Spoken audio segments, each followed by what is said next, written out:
ഇക്കഴിഞ്ഞ ദിവസമായിരുന്നു ബിസിനസ്സിൽ താൻ നേരിട്ട സാമ്പത്തിക തട്ടിപ്പിനെക്കുറിച്ച് തുറന്നു പറഞ്ഞുകൊണ്ട് ഗായികയും സംരംഭകയുമായ അഭിരാമി സുനേഷ് രംഗത്തെത്തിയത്. തന്റെ ബിസിനസ് വ്യാപിക്കാനും വർഷങ്ങളായി താൻ കണ്ട സ്വപ്നങ്ങളിലേക്ക് എത്തിക്കാനും വേണ്ടി അവർ പറയുന്ന എല്ലാ കാര്യങ്ങളും വിശ്വസിച്ച് അവർക്ക് വേണ്ടിയ പൈസ കൊടുത്തതോടുകൂടിയാണ് എല്ലാം നഷ്ടപ്പെട്ടത്. എന്നാൽ ഈ കാര്യങ്ങൾ ഇൻസ്റ്റാഗ്രാമിലൂടെ അഭിരാമി പങ്കുവച്ചതോടുകൂടി ഒരുപാട് പേർ താരത്തെ വിമർശിച്ചുകൊണ്ടും വന്നു. ഈ കാലത്ത് ആരെങ്കിലും ചോദിച്ചതും കാശെടുത്ത് കൊടുക്കുമോ, ഇതൊക്കെ ആർത്തിയല്ലേ എന്നൊക്കെ പറഞ്ഞുള്ള വിമർശനങ്ങളായിരുന്നു.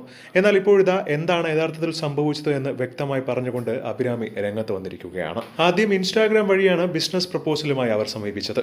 നമ്മുടെ കമ്പനിയുടെ വിവരങ്ങളെല്ലാം പല ഘട്ടങ്ങളിലായി അവർ പരിശോധിക്കുകയും ചെയ്തു. കമ്പനിക്ക് പണം തിരിച്ചു നൽകാൻ ശേഷിയുണ്ടോ എന്നൊക്കെ മനസ്സിലാക്കാൻ വേണ്ടിയുള്ള സർപ്രൈസ് വിസിറ്റുകളടക്കം നടത്തി. കാര്യങ്ങൾ വളരെ കൃത്യമായ ഘട്ടങ്ങളിലൂടെ നടന്നതുകൊണ്ടും വളരെ കൺവിൻസിംഗ് ആയതുകൊണ്ടും മാത്രമാണ് ഇങ്ങനെ ഒരു തട്ടിപ്പ് ഞാൻ ചിന്തിക്കാതെ പോയത്. നിരന്തരം കോൾ ചെയ്ത് വളരെ വിശ്വസനീയമായിട്ടാണ് അവർ കാര്യങ്ങൾ നീക്കിയത്. വലിയ തുകകൾ സെക്യൂരിറ്റി ഇല്ലാതെ ലോണായി തരാമെന്ന് പറയുമ്പോൾ നമ്മുടെ സ്വപ്നങ്ങളുമായി നമ്മൾ അതിനെ കണക്ട് ചെയ്തു പോകും. അല്ലാതെ ഒറ്റ കോൾ വിളിച്ചതുകൊണ്ട് പൈസ മുഴുവൻ അയച്ചു കൊടുത്തതല്ല.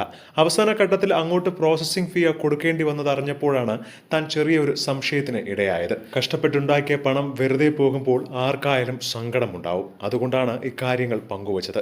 അല്ലാതെ എനിക്ക് ആരുടെയും സഹതാപത്തിന്റെ ആവശ്യമില്ലെന്നും നിയമ നടപടിയുമായി താനിപ്പോൾ മുന്നോട്ട് തന്നെ പൊയ്ക്കൊണ്ടിരിക്കുകയാണ് എന്നാണ് അഭിരാമി പങ്കുവച്ച പുതിയ വീഡിയോയിൽ പറയുന്നത്.